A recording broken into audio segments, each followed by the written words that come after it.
always had a weakness for zombies. Perhaps this came about because my parents once took me to Night of the Living Dead when I was but a child. Even though it was in black and white, I was somehow there. I was somehow transported into this strange and hopeless and desperate world where something was happening that never should have been allowed or could have been allowed to happen. The dead had returned to life and were eating the living. Oh, I shiver just at the thought of it. As the years went past and I grew into my beauty and became a very successful model, I never left this strange fixation I had behind. In fact, I dove into it far more deeply. I saw many zombie movies and was introduced to the wonderful world of comic books through zombies. For some reason, they just let my imagination run wild to think of a place where these creatures, people that we used to know and love, were gone, replaced by these ravenous monsters who, even though they look like those we once loved, would eat you in a heartbeat. And they lived for a long time. It seems they deteriorated over the course of decades, the clothes rotting off their bodies, and they were inarticulate. They could not speak. All they could do was make strange zombie noises. Brow. And eat and eat and eat. It seemed they had a bottomless appetite for human flesh. I imagined myself sometimes with a group of survivors, all of us desperate for food or tools or weapons to fight against the nightmarish horde. We had no idea how long it could go on, when it would end, this plague of flesh-eating death. We needed food and tools, and to find others like us, to build a community, to somehow fight back, to somehow take back the planet. But as anyone who has ever read a zombie comic book or seen zombie films knows, it's hopeless. The dead always triumph. In some zombie movies they are fast, and in some they are as slow and inevitable as the tide. But they all have one thing in common: their hunger for flesh. I think also they all stink. I mean, you're a zombie. When do you get a chance to take a shower or a bath? Such a thing would never enter a zombie's mind, unless it stumbled into someone's swimming pool or something. Zombies stink, and that is the end of it.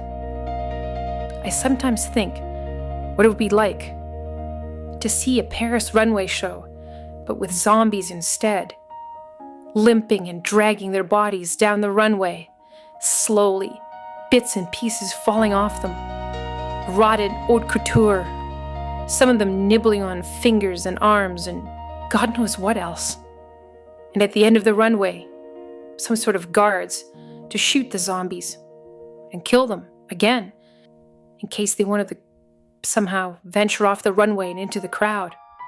What is the crowd doing there? I have no idea. This is, after all, a dream.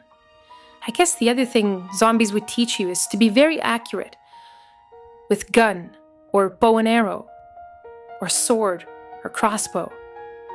Because as everyone knows, a shot to the head, an arrow through the eye, or a sword chopping the skull is enough to kill the zombie.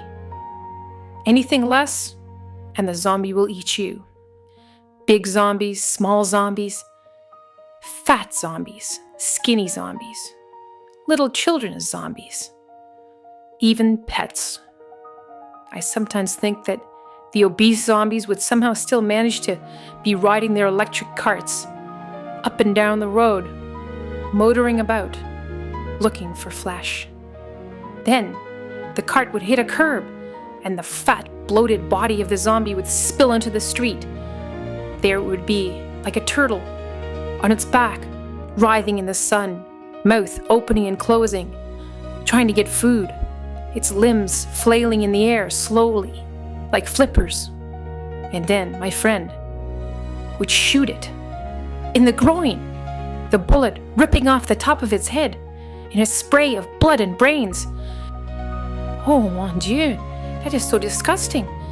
Sometimes I even frighten myself. And then I would turn to him and say, "Martin, was that really necessary?" And he would turn to me and smile with that smile that never quite reached his eyes and say, "It is a zombie. Who gives a fuck? Its only purpose now is to provide us with entertainment." And in every zombie movie and every zombie comic, there's held forth the hope of the cure. But as we all know, it never materializes. The zombie plague just has to wear itself out. It might take 10 years, but probably at least 100 years. And then, what will be left of the earth? No one knows. Sometimes I wonder as I look at people in coffee shops and sidewalks and streetcars. They all have this glazed look in their eyes sometimes, like they're practicing to be zombies. Maybe we are closer to the zombie apocalypse than anybody knows. I, for one, will be ready. Je suis Maxine, and you can meet me in Eyes of the Beholder, available now for free at swinndaniels.com.